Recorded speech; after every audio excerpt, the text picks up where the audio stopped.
Hello everyone, welcome back to our channel. आज हमारे साथ हैं फिजिक्स के बहुत ही अच्छे educator mister A V Singh Yadav. I welcome you sir. तो आज हम एक पॉडकास्ट करने वाले हैं सर के साथ कि वो बताएंगे कैसे कि क्लास 11th 12th के बच्चों को अपने बोर्ड्स में एकेडमिक्स में अच्छा कर सकते हैं फिजिक्स में, क्योंकि बहुत प्रॉब्लमेटिक सब्जेक्ट होता है आई गेस। और साथ साथ ये बताएंगे कैसे वो आजकल जो कॉम्पिटिटिव एग्जाम्स चल रहे हैं जेईई नीट उनके लिए प्रिपेयर कर सकते हैं। तो आज का ये पॉडकास्ट बहुत ही इंफॉर्मेटिव होने वाला है हमारे सारे स्टूडेंट्स के लिए। तो मैं सर से कुछ क्वेश्चंस पूछना चाहूँगी। तो मेरा पहला क्वेश्चन ये होगा सर कि can you tell which books should students use for class 11th and 12th कि वो अपने बोर्ड्स में बेहतर कर सकें, प्लस बोर्ड्स के लिए ऑब्वियसली एंड क्लास एग्जामिनेशंस के लिए। हेलो बच्चों, मैं एवी भैया। कई वर्षों से मैं फिजिक्स पढ़ा रहा हूँ और जैसे कि हमारे पास पहला क्वेश्चन ये आया है कि 11th 12th की पढ़ाई कुछ इस तरीके से बताएं कि बोर्ड एग्जाम्स में बहुत अच्छा बच्चे करें। तो देखिए 11th और 12th में फिजिक्स सब्जेक्ट जो हमारा रहता है उसके लिए सबसे इम्पोर्टेंट रहता है हमारा एनसीईआरटी बुक्स। एनसीईआरटी बुक्स को समझने के लिए बच्चा देखिए स्वयं अगर समझना चाहे तो वो उतना अच्छे से नहीं समझ पाएगा। उसके लिए उसको कहीं ना कहीं सेल्फ स्टडी करनी पड़ेगी या किसी इंस्टीट्यूट में या कहीं कोचिंग जाना पड़ेगा। अगर वो कोचिंग जा रहा है तो उसे सबसे ज़्यादा ध्यान रखना पड़ेगा कि कोचिंग में जो टीचर पढ़ा रहा है उसने 1 घंटे में क्या पढ़ाया, उस बात को उसे बहुत ध्यान से सुनना चाहिए।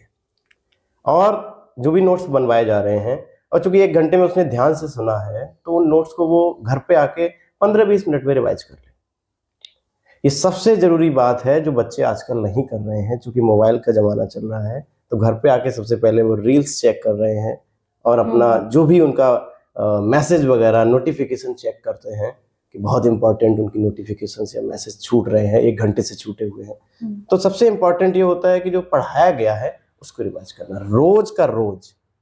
अगर 11th अच्छे से नहीं हो पाया तो कई बार ऐसा होता है कि 12th अच्छा बच्चा कर लेता है लेकिन उसके बाद उसे बहुत प्रॉब्लम होती है क्योंकि 11th नहीं उसका तैयार है अच्छे से, फिर वो कहीं ना कहीं कोचिंग्स में जाता है तो वो परेशान हो जाता है।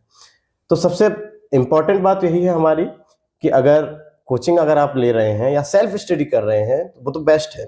कोचिंग अगर आप ले रहे हैं तो उसको आप घर पे जाके रिवाइज करें और साथ में जो पुराने साल के क्वेश्चंस होते हैं उनको भी देखना जरूरी रहता है। तो किताबों के लिए अगर आपका कोचिंग के नोट्स हैं तो आप रिवाइज करने के लिए यूज करेंगे, और पीवाई क्यूज के लिए पुराने सालों के लिए आपके पास बहुत सारे पेपर्स रहते हैं, ओसवाल की बुक्स रहती हैं, अरिहंत की बुक्स रहती है, उनको यूज कर सकते हैं। ठीक है। और तो किताबों के लिए तो मेरा यही मानना है कि जो आपके नोट्स हैं उसको पढ़े, ज्यादा नहीं रहता है, 15-20 मिनट में हो जाता है। उसके बाद आप एनसीईआरटी पढ़े, नोट्स के बाद एनसीईआरटी पढ़े। अगर आप पहले एनसीईआरटी पढ़ेंगे, फिजिक्स में यही प्रॉब्लम है। अगर आप जैसे केमिस्ट्री पढ़ रहे हैं तो एनसीईआरटी पढ़िए, हमने भी पढ़ा हुआ है। एनसीईआरटी पढ़े समझ में आता है क्या लिखा हुआ है, बायोलॉजी में एनसीईआरटी पढ़े समझ में आता है क्या लिखा हुआ है। लेकिन फिजिक्स में ऐसा नहीं है, आपको पहले कोचिंग में पूरा समझना पड़ेगा, पूरा क्या पढ़ाया जा रहा है, देन आपको एनसीईआरटी पढ़नी है रोज का रोज। तो 1-2 पैराग्राफ ही हर कोचिंग में हो पाता होगा। जैसे कि मैं पढ़ाता रहता तो मैं 1-2 पन्ने ही रोज पढ़ा पाता हूँ एनसीईआरटी के, बहुत आराम से पढ़ाता था तब। तो अपने कोचिंग के नोट्स आप रिवाइज कीजिए, देन वो जो पैराग्राफ एनसीईआरटी का है वो पैराग्राफ पढ़िए, क्योंकि बोर्ड्स में एनसीईआरटी से पूछा जाता है। ठीक है। तो किताबों के लिए आप मेनली एनसीईआरटी को प्रीफर करें और अपने कोचिंग के नोट्स, यही सबसे इम्पोर्टेंट है। सर जैसा कि आपने बताया कि कोचिंग बहुत ज़रूरी है बच्चों के लिए जो तैयारी करते हैं, तो कई ऐसे बच्चे हैं जो ऐसी जगहों पर रहते हैं जहाँ पे अच्छी कोचिंग उनको नहीं मिल पाती है, किसी कारणवश फैमिली प्रॉब्लम्स कई चीज़ें होती हैं, और वो बच्चे चाहते हैं कि कुछ करें, कुछ अच्छे से पढ़ें, बट तो आप ऐसी बुक्स जो वो लगा सकें, एडिशनल बुक्स, गाइड, जिससे बोर्ड्स के एग्जाम तो उनके अच्छे हों ही हों, साथ साथ वो जेईई और नीट के लिए भी प्रिपेयर कर सकें उन बुक से, एक बेस बन जाए उनका। तो इस बारे में आप कुछ। देखिए ज़्यादातर जो पेरेंट्स सीरियस हैं या जो बच्चे सीरियस हैं तो वो 10th के जस्ट बाद कहीं ना कहीं अपने शहर में जो भी उनकी बेस्ट कोचिंग होती है या जो अच्छी कोचिंग्स होती हैं उनमें वो जाने लगते हैं। मैं कोचिंग्स के लिए इसलिए बोल रहा हूँ क्योंकि फिजिक्स सब्जेक्ट बाकी सब्जेक्ट से थोड़ा सा अलग है। देखिए इसमें डायग्राम्स भी रहते हैं, इसमें लॉजिक्स भी होते हैं, कॉन्सेप्ट्स भी होते हैं, इन डेप्थ नॉलेज के क्वेश्चंस पूछे जा रहे हैं। अभी आप लास्ट 2 साल के पेपर देखेंगे फिजिक्स के तो वो टीचर्स भी परेशान हैं। सीबीएसई ऐसे पेपर बना रही है, काफ़ी टीचर परेशान हैं। तो बच्चे तो परेशान हो ही जाएंगे फिर तो अगर जो पेरेंट्स सीरियस हैं या जो बच्चे सीरियस होते हैं तो वो 10th के जस्ट बाद 1 अप्रैल से ही कोचिंग में पहुंच जाते हैं। फिर भी अगर कुछ फाइनेंशियल प्रॉब्लम है या जो भी दिक्कत है कि अगर आपको नहीं समझ आ रहा है, कोचिंग जा रहे हैं तो फिर कोचिंग नहीं पढ़ना चाह रहे हैं, तो गाइड्स के लिए हम रेफरेंस के लिए कई किताबें रहती हैं अपने यहाँ। जैसे कि अगर आपको कॉन्सेप्ट्स अच्छे से सीखने हैं तो आप कोई भी ले सकते हैं, प्रदीप ले सकते हैं, एबीसी भी ले सकते हैं, एसएल अरोरा भी ले सकते हैं। ठीक है, इसमें क्या होता है, देखिए इनको पढ़ने का एक तरीका है, क्योंकि इतनी इतनी मोटी मोटी किताब है। ठीक है, अभी बच्चे ये पूछेंगे कि देखो इन्होंने तो बता दिया कि चलिए एसएल अरोरा ले लेते हैं। तो मोटी मोटी किताबें एसएल अरोरा की 2 हैं, 11th क्लास में है। 10th में बच्चा इतनी पतली पतली किताबें पढ़ता है। ठीक है, उसमें फिजिक्स, केमिस्ट्री, बायो तीनों हो जाती हैं। तो क्या कैसे हम कैसे कर सकते हैं इतनी मोटी मोटी किताबें? उसके लिए तो मैं कहीं ना कहीं वीडियोस देखने पड़ेंगे। देखिए वीडियोस के लिए मैं थोड़ा सा प्रेफर इसलिए नहीं करता हूँ ज़्यादा, कारण ये रहता है कि पहला तो उसमें एडवर्टाइजमेंट के बहुत ज़्यादा बीच में आते हैं, तो उससे एक डिस्टर्बेंस क्रिएट होता है। मान लीजिए हम किसी चीज़ को सुन रहे हैं, ठीक है भाई, गैल्वेनोमीटर के बारे में पढ़ रहे हैं, या हम 11th क्लास का कोई टॉपिक वर्क एनर्जी पावर पढ़ रहे हैं और बीच में ऐड आ गया, शॉपिंग का ऐड आ गया, किसी चीज़ का ऐड आ गया, तो वो डिस्टर्बेंस रहता है, या कोई ऊपर से नोटिफिकेशन आ गया तो वो डिस्टर्बेंस, तो इसलिए उसको हम प्रीफर नहीं करते। मेरा मानना ये है कि अगर आपको पढ़ना है अच्छे से तो आप चिपक के बैठिए, 3 घंटे पढ़िए, उसके बाद उठिए, खाना पीना खाइए, 10 मिनट टहलिए, फिर दूसरे सब्जेक्ट के लिए बैठिए, फिर टहलिए, फिर तीसरे सब्जेक्ट के लिए बैठिए, ऐसे करिए। ठीक है, तो ये नोटिफिकेशन और इन सबसे अगर आपको बचना है तो आप अपनी किताब पर फोकस करिए। किताबें अगर आपको मोटी लग रही हैं तो उस तरीके से नहीं पढ़ाई करी जाती है। जैसे आपने कोई एक चीज़ पढ़ी, मान लीजिए हमने एनर्जी के बारे में पढ़ा, ठीक है, फिजिक्स से तो मैं फिजिक्स के ही ज़्यादातर एग्जाम्पल दूंगा। अगर आपने एनर्जी के बारे में पढ़ा है या ऊर्जा के बारे में पढ़ा है तो उसके बाद आपको एग्जाम्पल्स दिए जाएंगे, चाहे एबीसी, प्रदीप से कोई भी हो, हर किताब में दिए जाते हैं। आप 5 एग्जाम्पल उसके पढ़िए। ठीक है, थोड़े से 5 जो एक्सरसाइज होंगे वो लगाइए, बस 10 सवाल कर लिए, 10 एग्जाम्पल से आपने सीखा और 10 उसके सवाल, 5 उसके सवाल लगा लिए, तो कुल मिला के आपको 10 हो गए, 5 एग्जाम्पल, 5 सवाल। फिर आप अगला टॉपिक उठाइए, अगर आपको बोर्ड्स तक ही करना है सीमित, तो अगर आपको कॉन्सेप्ट्स ही अपने ठीक रखने हैं तो। बाकी अगर आपको आईटी जेई या नीट के लिए भी रखना है, या जेई मेंस तक के लिए और नीट के लिए ठीक रखना है, तो आप थोड़े क्वेश्चंस को बढ़ा सकते हैं। प्रैक्टिस प्रॉब्लम्स जो मैंने 5 बोली हैं, आप उसमें जितनी भी प्रैक्टिस प्रॉब्लम्स है वो लगाइए, क्योंकि फिर तो आपका ध्येय जो है, आपका उद्देश्य जो है वो कुछ और करने का है, तो आपको ज़्यादा मेहनत नहीं करनी पड़ेगी। केवल आपको अपने स्कूल एग्जाम्स और बोर्ड्स के लिए अच्छा करना है तो आप केवल एग्जाम्पल और उस टॉपिक के जो सवाल होते हैं एक्सरसाइज वाले वो लगाइए। फिर अगला टॉपिक, उसके एग्जाम्पल, उसके 5 सवाल, फिर अगला टॉपिक, उसके एग्जाम्पल, उसके 5 सवाल। तो बाकी के फालतू के जो आपको सवाल दिख रहे हैं, हालांकि वो फालतू के नहीं है, वो किसी न किसी कारण से रखे गए, तो वो आपको नहीं पढ़ने की जरूरत है। ठीक है, हाँ, जेई नीट का हर किसी का अपना एक उद्देश्य होता है। मान लीजिए आपको साइंस ली है और फिजिक्स में आपको इंटरेस्ट नहीं है, आपको आगे मैथ ऑनर्स में कहीं जाना है या आपको केमिस्ट्री में कुछ आगे करना है, तो आप फिजिक्स को एक नॉर्मल विषय की तरह पढ़ेंगे। मान लीजिए आपको फिजिक्स में ही कुछ करना है तो आपको सब कुछ उसका पढ़ना पड़ेगा, इसलिए उसमें सारे सवाल दिए गए हैं। आप सारे सवाल लगाइए, जितने भी एक्सरसाइजेस दी गई हैं, और हर टॉपिक की एक्सरसाइजेस अलग अलग दी जाती हैं गाइड्स में, ये अच्छी बात होती है। ठीक है, कोई बड़ा बड़ा चैप्टर होता है, उसमें कई टॉपिक्स होते हैं, डिवीजन होता है, हर टॉपिक के अलग अलग सवाल होते हैं, उनको लगाइए और धीरे धीरे करके आप अपने सारे चैप्टर को, पूरे चैप्टर को कंप्लीट करिए। इस तरीके से उसको पढ़ा जाता है। फिर आपको किसी टीचर की हेल्प की जरूरत नहीं पड़ेगी, समझ रहे हैं? अगर आपने हर टॉपिक को पढ़ा है, उसके सवाल लगाए हैं, तो आपको वो टॉपिक अच्छे से आ गया है। और मैं ये मानता हूँ कि सेल्फ स्टडी से अच्छा कुछ नहीं होता। फिर आपके सामने कोई टीचर भी पढ़ाएगा तो आपको लगेगा कि हाँ देखो बंदा सही पढ़ा रहा है, बंदा अच्छा पढ़ा, आप उसको जज भी कर सकते हो। ठीक है, तो आप अगर किसी गाइड को पढ़ रहे हैं तो उसके बाद भी एनसीईआरटी को जरूर पढ़ें, एनसीईआरटी के पैराग्राफ को जरूर पढ़ें, क्योंकि वो किताब बहुत अच्छी किताब है। लेकिन अगर आप शुरुआत में उसको पढ़ेंगे तो आपको वो उतना अच्छा नहीं लगेगा, समझ में नहीं आएगा। उसमें कुछ सिंबल्स भी ऐसे दिए जाते हैं, नए टाइप के सिंबल्स रहते हैं बच्चों के लिए वो। सर मेरा आपसे एक और क्वेश्चन है कि आजकल ये ट्रेंड सा चल गया है कि 10th के बाद से बच्चे प्रिपेयरिंग शुरू करते हैं जेई के लिए, नीट के लिए, और यहाँ तक कि उनको पता भी नहीं होता कि वो आधे पोटेंशियल फॉर दिस, मतलब उनमें इतना पोटेंशियल है भी नहीं। तो कई बार इस प्रिपरेशन के दौरान उनको अपने बोर्ड्स को लेके कॉम्प्रोमाइज़ करना पड़ जाता है, कई फैक्टर्स अफेक्ट करते हैं।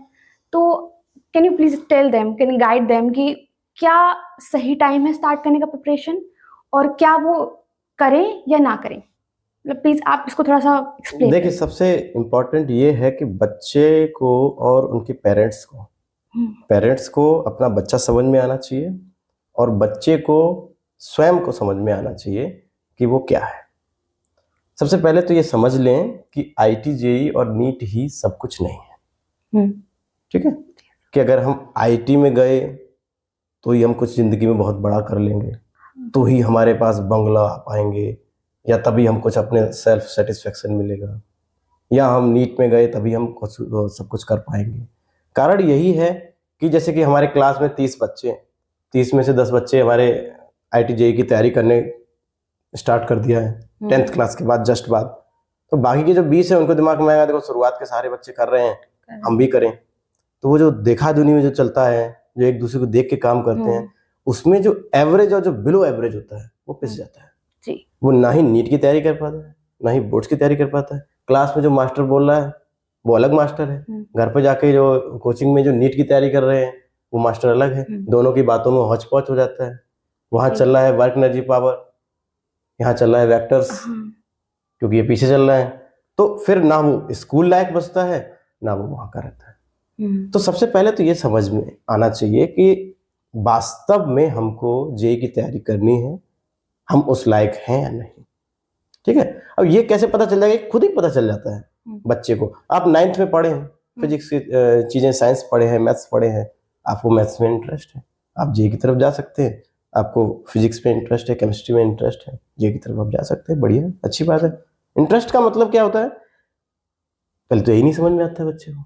नंबर आ रहे हैं बढ़िया, हाँ ठीक है भाई, हमारे 50 में 50 नंबर आए हैं हाफ ईयरली में, हम तो जेई में जाएंगे, बढ़िया है।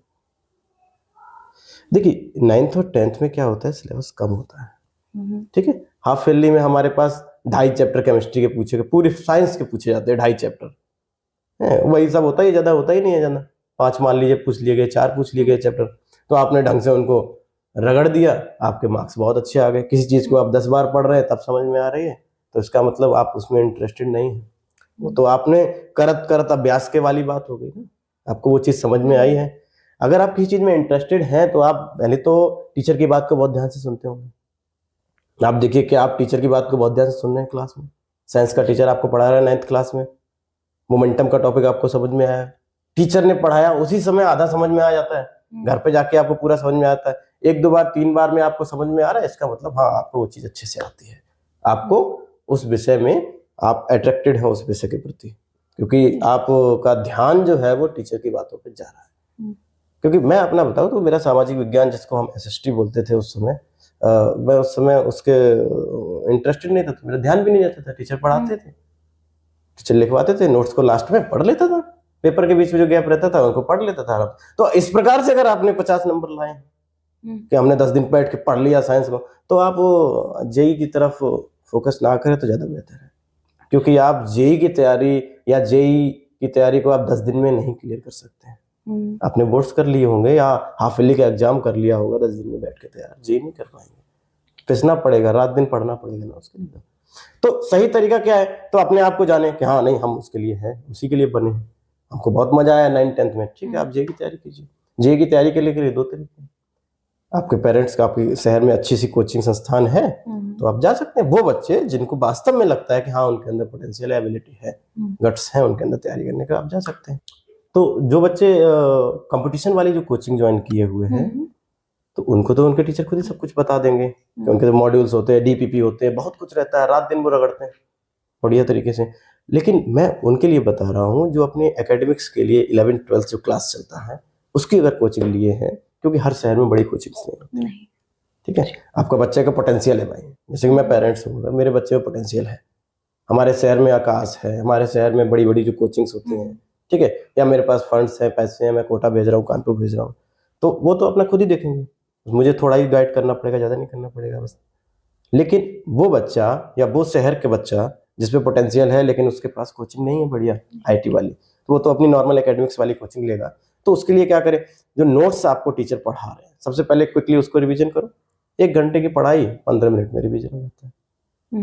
साथ में आपने जो भी रेफरेंस गाइड आपने यूज किए गाइड के रूप में, SL अरोड़ा, प्रदीप ABC जो भी हो, उस टॉपिक को जो आपने कोचिंग में पढ़ा है उस टॉपिक्स को उससे भी पढ़िए, उसके सवाल लगाइए। पढ़ने की आवश्यकता नहीं पड़ेगी, अगर आप ध्यान से सुने होंगे तो उस टॉपिक को पढ़ने की जरूरत नहीं पड़ेगी, उसके डायरेक्ट आप सवाल पे जंप कीजिए। एग्जाम्पल नंबर 1 2 3 4 5 5 एग्जाम्पल पढ़िए, 10 सवाल लगाइए, क्योंकि आप IIT के लिए कर रहे हैं तो 5 + 5 से काम नहीं चलेगा, एक्सरसाइज आपको 10 लगानी पड़ेगी कम से कम। साथ में आपको SC वर्मा जी की जो किताब है सर की, कॉन्सेप्ट्स ऑफ फिजिक्स, उसको पढ़ना पड़ेगा। उसके ऑब्जेक्टिव 1, ऑब्जेक्टिव 2 और एक्सरसाइज जो उसमें रहती हैं उसको आप सॉल्व कीजिए।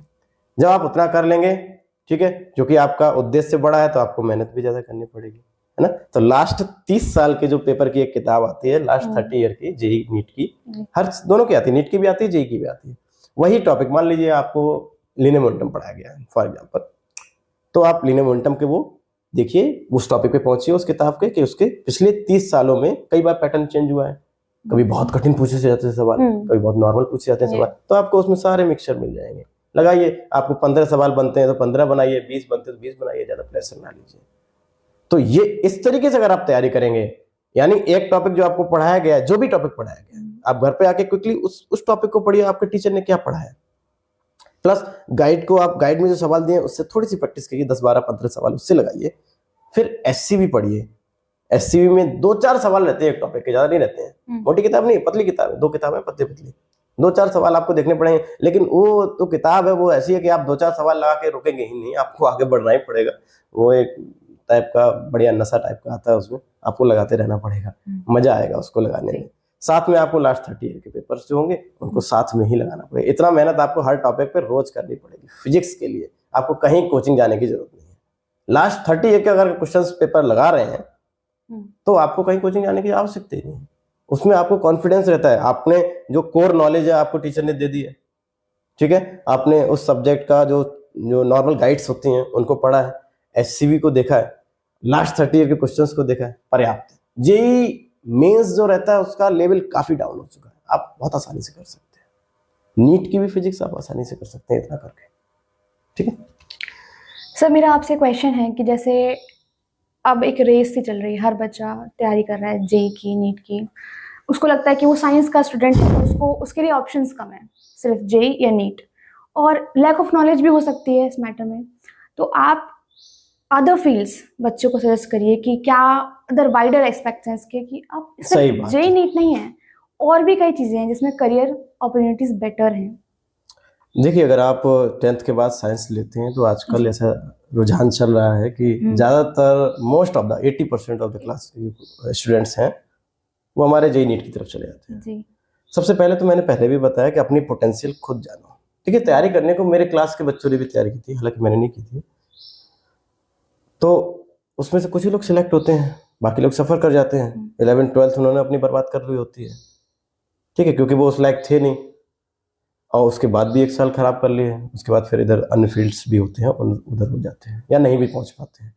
तो पहले तो अपना पोटेंशियल जानिए कि आप उस लायक हैं या नहीं है, उसकी तैयारी कीजिए ढंग से, जो काम करिए उसको मन से कीजिए, ठीक है। इनकेस अगर आप फिर भी नहीं सिलेक्ट हो पाए जी। तो ऐसा नहीं है कि आपका सब कुछ लुट गया, आपने पूरी दम झोंक दी थी आपके पास जो थी जेई की तैयारी करने के लिए, और वो उसमें आप अगर नहीं भी हो पाए तो उसमें हताश या निराश होने की आवश्यकता नहीं है।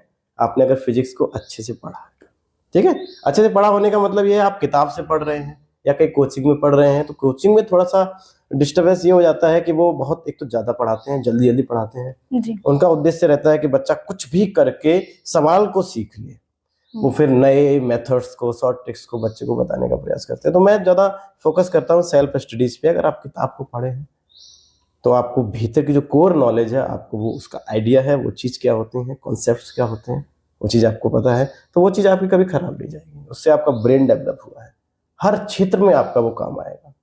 भाई अगर आपका विकास हो गया तो वो तो हर क्षेत्र में काम आएगा ना। फिजिक्स में अगर आपने पढ़ा है, जेई में आप नहीं कर पाए हैं, कोई बात नहीं, आप एक अच्छे टीचर बन सकते हैं, अच्छे प्रोफेसर बन सकते हैं। फिजिक्स में तो आप हर जगह पूछा जाता है, अगर आपको डिफेंस में जाना है तो वहाँ भी शायद फिजिक्स पूछी जाती है, हर पेपर पे फिजिक्स पूछा जाता है, केमिस्ट्री मैथमेटिक्स पूछा जाता है, ये चीज़ पूछी जाती है। फिजिक्स में तो आप रिसर्च भी कर सकते हैं, हमारे कई बच्चे रिसर्च में भी आगे गए हैं, है ना। आईटी जेई में तो जाते ही हैं, और टीचर बन सकते हैं मेरी तरह। टीचर बनने के लिए आपको बीएससी करना पड़ेगा, एक अच्छे कॉलेज से आप बीएससी करिए, उसकी अच्छे से पढ़ाई कीजिए, ठीक है, मास्टर डिग्री लीजिए आप उसकी, देन आपको आगे अगर रिसर्च के लिए जाना है तो उसके लिए जाइए, नहीं तो फॉर्म अप्लाई कीजिए, आप टीचर बनिए। बहुत ज़्यादा कंपटीशन है ऐसा दिखाया जाता है, लेकिन बहुत कम कंपटीशन है। सच्चाई तो यही है, कारण ये है कि बच्चे अच्छे से पढ़े नहीं हैं। जो भी आप देखते हैं ना कि मान लीजिए किसी टीचिंग एग्जाम का, किसी का एग्जाम लगा हुआ है, टीजीटी पीजीटी का या कोई एग्जाम लगा हुआ है, और उसमें आप देखते हैं कि पूरा ट्रेन भर के जा रहा है, तो उसमें 80% 90% ऐसे हैं जिनसे आपका कंपटीशन है ही नहीं। तो ये मत सोचिए कि बहुत कंपटीशन है, कि लाखों में एक को भर्ती होना है। तो ये ना सोचिए कि हम अब आगे कुछ नहीं कर पाएंगे क्योंकि जेई नीट नहीं हुआ, तो अब आगे तो बहुत गंदा कंपटीशन है, बहुत तगड़ा कंपटीशन है। ऐसा कुछ नहीं है, बहुत आसान है। अगर आपने पढ़ाई अच्छे से की है तो पहली बार में ही यकीन मानिए किसी भी एग्जाम में आप क्वालिफाई हो सकते हैं। क्योंकि आप जेई नीट की तैयारी किए हैं तो सीधी सी बात है, आप लेबोरियस हैं, आपने बहुत मेहनत की है, तो टीचिंग एग्जाम में भी आप अच्छे से निकाल सकते हैं। और आगे जाइए, आपको असिस्टेंट प्रोफेसर के लिए आप तैयारी कर सकते हैं। बहुत अच्छी अच्छी जॉब्स हैं और बहुत सम्माननीय जॉब है ये। ऐसा नहीं है कि ये कि कुछ नहीं कर पाए तो टीचर बने, इस टाइप की नहीं है। अब वो चीज़ें खत्म हो रही हैं, क्योंकि एग्जाम्स में होता है, कोई मेरिट बेस पे नहीं जाता है, ठीक है। तो अब अच्छे अच्छे टीचर्स भी निकल के आ रहे हैं, आप भी अच्छे टीचर बनिए। सर, पूरा पॉडकास्ट बहुत ही हमारा इंफॉर्मेटिव रहा, तो मैं लास्ट में आपसे चाहूँगी कि आप हमारे बच्चों को कुछ एडवाइस देंगे कि क्या कैसे इस जर्नी को फॉलो करें, क्या करें, कुछ आपकी देखिए, पर्सनल एडवाइस। एक तो साइंस स्ट्रीम में अगर बच्चा है, फिजिक्स क्लास, अगर फिजिक्स पढ़ रहा है, केमिस्ट्री पढ़ रहा है या मैथ पढ़ रहा है, तो सबसे पहले तो ये है कि अगर आप, मैंने जैसे बताया, सेल्फ स्टडी अगर कर रहा है तो आप किताबें पढ़ेंगे, उससे चीज़ों को पढ़ेंगे, जानेंगे, वो ठीक है, आपकी कॉन्सेप्चुअल नॉलेज बढ़िया रहेगा, आपकी थिंकिंग बहुत अच्छी हो जाएगी। प्लस आप अगर साइंस के स्टूडेंट हैं तो आप चीज़ों को अपने आसपास के जो गतिविधियां हो रही हैं उनसे जोड़िए, ठीक है। आपको रेनबो दिखता है, आपको गाड़ी जाती हुई दिखती है, गाड़ी एक्सेलरेट कर रही है, ये गाड़ी ने ब्रेक मारा, उसके टायर छप रहे हैं उस रोड पे, कोई एक्सीडेंट हो रहा है, हवाएं चल रही हैं, फल गिर रहे हैं, इन चीज़ों से अपने जो आप पढ़ रहे हैं उसको कनेक्ट करके देखिए, चीज़ें कनेक्ट होंगी, क्योंकि जो आप पढ़ रहे हैं वो वहीं से आया है, ठीक है। पहले वो हुआ है, बाद में वो किताब में आया है। ऐसा नहीं है कि हमने सौर मंडल पढ़ा या कैपलर ने कुछ नियम दे दिए उस हिसाब से सूरज या अर्थ चल रही है, नहीं, ऐसा नहीं। सूरज और अर्थ और जो भी ग्रह हैं, नक्षत्र हैं, वो अपने हिसाब से ही चल रहे हैं, हमने उनको पढ़ के किताब में लिखा है, ठीक है। करंट अपने हिसाब से फ्लो करता है, बैटरी नेचुरल तरीके से अपने हिसाब से ही करंट को बनाती है, हमने उसको जाना है, बहुत मेहनत लगी है इसमें, तब जाके वो किताबों में आया है, ठीक है। तो आसपास की चीजें ही किताब में दी गई हैं। तो आप जो, चूंकि हम तो ये सब नहीं कर सकते, बच्चा तो ये नहीं कर सकता, बच्चे किताब को पढ़ेगा, उससे कुछ चीजों को वो कनेक्ट कर सकता है आसपास की चीजों से, ठीक है। जैसे कि कोई, जैसे पत्ता है, पत्ता हरा है, अगर बायोलॉजी का स्टूडेंट है तो कहेगा क्लोरोफिल इसलिए हरा है, हरा ही क्यों है, ठीक है। अगर आप कपड़ा खरीदने जाते हैं, रात में कपड़ा खरीदते हैं और दुकान में कलरफुल लाइट है, तो आप पीला लेके आएंगे, सुबह देखेंगे नारंगी है जी, तो कलर आपको, आप ट्रू कलर को नहीं पहचान पाएंगे। रंगीन लाइट है, उसमें कुछ और कलर दिखता है, सनलाइट में वो कलर दूसरा हो जाता है। हम पीला पहने, पीला इसका ट्रू कलर नहीं है, पत्ते का ग्रीन कलर ट्रू कलर नहीं होता है। आपको उस हिसाब से पढ़ना चाहिए चीजों को, समझ रहे जी। ओजोन लेयर जो है वो सनलाइट को तो आने देती है, लेकिन यूवी रेस को उतना अच्छे से नहीं आने देती है, उसको ब्लॉक करने का काम करती है। क्यों करती है भाई? यूवी रेस भी तो वही है जो सनलाइट है, सनलाइट को क्यों आने देती है? कुछ को जाने दे रही है, कुछ को नहीं जाने दे रही है, कुछ तो कारण है ना जी, है ना। तो इन चीजों को आप बेहतर ढंग से पढ़ सकते हैं कि इनके जवाब कहाँ मिलेंगे। आप किताबों को पढ़िए, अच्छी अच्छी किताबें हमारे मार्केट में, अगर आपको इंटरेस्ट है तो अच्छी किताबें हैं, हर चीज किताबों में देखिए, उनको पढ़िए, उससे आपकी थिंकिंग एबिलिटी थोड़ी सी डेवलप होगी, फिर आप खुद ही उसके जवाब दे सकते हैं अच्छे से। जैसे कि मैंने अभी बताया कि पत्ती ग्रीन क्यों है, ठीक है, सनलाइट में वो ग्रीन है, ठीक है, आपने क्लोरोफिल बता दिया, सनलाइट में क्लोरोफिल आती है, वो ग्रीन होती है, पत्ते में है क्लोरोफिल, ग्रीन क्लोरोप्लास्ट के कारण से। अब हम उस पर अगर यूवी रेज डालेंगे, पत्ती का कलर बदल जाएगा। आपको पता होना चाहिए, इंसिडेंट रेज, जो रेज गिर रही हैं, उनको वो एब्जॉर्ब करती है, फिर जो एमिट करती है, उस हिसाब से हमको चीजें दिखाई देती हैं। और जो गिरने वाला ही बदल जाएगा तो उसका रंग भी बदल जाएगा। तो किसी चीज की जो रियलिटी है आसपास जो तुमको दिख रही है, वो रियलिटी वो नहीं है जो तुमको दिख रही है। समझ रहे हैं ना? जी। जो आसपास आप चीजों को देखते हैं वो वैसी नहीं है जैसी आप देखते हैं। तो अब चूंकि आप विज्ञान के छात्र हैं तो आपको ये सब चीजें पता होनी चाहिए। इसको हम बोलते हैं अगर आप अच्छे से पढ़े हैं तो हो सकता है आपको लग रहा है ये कैसी पागलपन वाली बातें चल रही हैं, लेकिन हर जगह पे ये बातें बताई भी नहीं जाती हैं। अगर आप उस लायक हैं तो हम आपसे वो बात करेंगे और आपको वो समझ भी आएंगी। तो उस लायक आप अगर हैं तभी हम उस चीज़ को समझा सकते हैं। तो आप उस टाइप के बने ना कि आपको वो सब चीज़ें पता हो कि हाँ, कहीं अगर आप बैठ के बात कर रहे हैं 4 जन के बीच में तो उसमें आप निकल के सामने अपने आप को रिप्रेजेंट कर सकते हैं। देखिए हम साइंस पढ़ते हैं अच्छे से, सेल्फ स्टडी करते हैं अच्छे से। कोचिंग वाला आपको कितनी कोचिंग वाले आपको ये बता देते हैं कि पत्ती ग्रीन कलर की है, उसको रटा देते समझा देते हैं। हम तो बताते हैं वो तो पीली भी हो जाती है जी। वो लाल भी हो जाती है। ठीक, कलर या कोई भी चीज है, रेनबो है आपका, लाल ऊपर है नीला नीचे, क्यों नीला नीचे क्यों लाल ऊपर है? इन चीजों में आप जाइए ना, उनको आप समझिए। मीन्स ये है कि आप किताबों को पढ़ रहे हैं, उसको नेचर से कनेक्ट कीजिए और जो वास्तविकता है उसको जानिए कि वास्तव में क्या चीज होती है। हमारे आसपास जो चीजें चल रही हैं उसको सब्जेक्ट से कनेक्ट कीजिए, अपने सिलेबस से कनेक्ट कीजिए। मजा आएगा इसमें, इस काम को करने में बहुत मजा आता है। तो पहली एडवाइस ये आपका, अगर साइंस के टीचर है तो, साइंस के स्टूडेंट है तो। अगली सलाह हमारी ये है कि जैसे अगर कोई बच्चा सेल्फ स्टडी नहीं करना चाह रहा है या नहीं कर पाता, इतना नहीं कर सकता हर बच्चा, और वो गार्जियन भी फाइनेंशियली स्टेबल है बहुत अच्छे से और उनके शहर में अच्छी कोचिंग है, तो वो अपने कोचिंग को लेगा क्योंकि उसमें उसको ज़्यादा अच्छा लगता है, उसमें हेल्प हो जाती है। तो कोचिंग को लेते समय थोड़ा आपको रिसर्च करनी चाहिए कि आपके शहर में 4-6 कोचिंग्स अच्छी हैं, मान लीजिए उनके बड़े बड़े होर्डिंग्स लगे हुए हैं, 250-250 छोटे छोटे फोटोज बने हुए हैं सिलेक्टेड स्टूडेंट्स के। आप देखेंगे उसमें 50-60 बच्चे ऐसे होंगे जो सब में लगे होंगे, दूसरे शहर में भी वो बच्चे लगे होंगे। तो ये सब क्या चल रहा है, आपको सत्यता की जानकारी होनी चाहिए। कई बच्चे सेल्फ स्टडी वाले होते हैं, कई बच्चे किसी दूसरी कोचिंग वाले होते हैं, दूसरी कोचिंग वाले ने उसकी फोटो छाप दी। ठीक है, ये सब चीजें चल रही है। अब मैं वो सब समझ रहे होंगे कि इस बात को आपको समझना पड़ेगा कि वास्तव में ट्रू कोचिंग कौन सी है, कहाँ आपको जाना चाहिए। क्योंकि एक बार आपने फीस भर दी, चले गए, बाद में आपको पता चला कि लो हम तो गलत जगह आ गए, असली तो कुछ और था। कि यहाँ तो 1 घंटे के लिए वहाँ के टीचर आते हैं पढ़ाने के लिए, बड़ी बड़ी कोचिंग में ऐसा होता है ना कि वहाँ का टीचर यहाँ पढ़ाने आ रहा है 1 घंटे के लिए, हफ्ते में 2 लेक्चर लेने आता है, वास्तव में वो टीचर उस कोचिंग का है। ये सब चीजें होती है ना। तो आपको समझना चाहिए कि आपके लिए सही कोचिंग कौन सी है। सेल्फ स्टडी वाला तो बेस्ट है। कोचिंग अगर आप जा रहे हैं, गलत जगह पहुंच गए, आपका पैसा जाएगा, पैसे के साथ साथ आपका समय भी जाएगा। टीचर हर कोचिंग में अपनी पूरी शिद्दत से पढ़ाते हैं, लेकिन आप किससे अच्छे से कनेक्ट हो सकते हैं आपको समझना पड़ेगा ना। आपको 4 कोचिंग से आप चारों में तो नहीं जा सकते फिजिक्स पढ़ने, केमिस्ट्री पढ़ने। तो सबसे पहले आप उसके लिए महीने भर मेहनत कीजिए, देखिए कि हाँ सारे होर्डिंग्स देख लिए हैं, 4 लोगों से बात कीजिए, सिलेक्टेड स्टूडेंट्स से बात कीजिए कि भैया कैसा क्या आपका रहा, कहाँ पढ़े हैं। अब हम तो ये देख रहे हैं आपकी फोटो 4 जगह लगी हुई है, तो वो आपको सब बताएंगे ऐसा कैसे हो जाता है।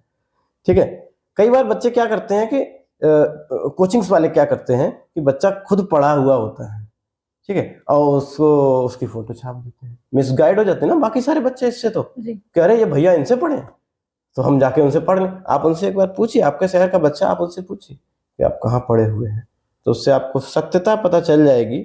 सही जानकारी अगर आपको हो जाएगी कोचिंग की, उस कोचिंग में आप अगर जाएंगे, उस जगह आप पढ़ने जाएंगे, आपका पैसा सही जगह लगेगा, आपका समय सही यूटिलाइज होगा, आपको सही चीजें मिलेंगी, तो आपके लिए बेस्ट रहेगा।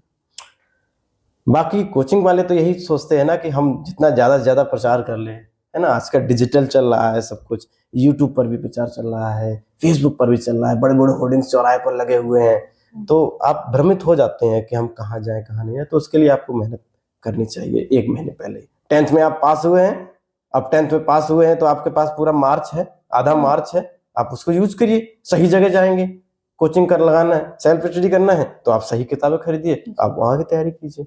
कोचिंग जाना है तो आप कोचिंग की तैयारी करिए कि कोचिंग कौन सी हमें जाना है। ठीक है, तो आप उसमें सही जगह जाएंगे। भटक जाएंगे तो ये रहेगा कि देखिए आपका पैसा भी चला जाएगा। तो सिलेक्शन तो खैर हर कोचिंग से ही होते ही है, ऐसा नहीं है। अब 100 में जहाँ 12 सिलेक्शन हो रहे हैं तो नहीं जाना चाहिए ना वहाँ पे, समझ रहे हैं आप। आपके शहर में ऐसी कोचिंग भी है जहाँ 100 में 60 हो रहे हैं, और ऐसी भी है जहाँ 100 में 12 हो रहे हैं। धोखे से आप 12 वाली में चले जाएं तो आपके लिए फिर नुकसानदायक हो जाएगा, नहीं तो है ना, ये रहता है। Thank you so for this very helpful podcast. आपने काफ़ी हेल्प करी हमारे बच्चों को, कैसे वो सेल्फ स्टडी कर सकते हैं, बोर्ड्स के लिए प्रिपेयर कर सकते हैं और अपनी जर्नी स्टार्ट कर सकते हैं नीट और जी के लिए।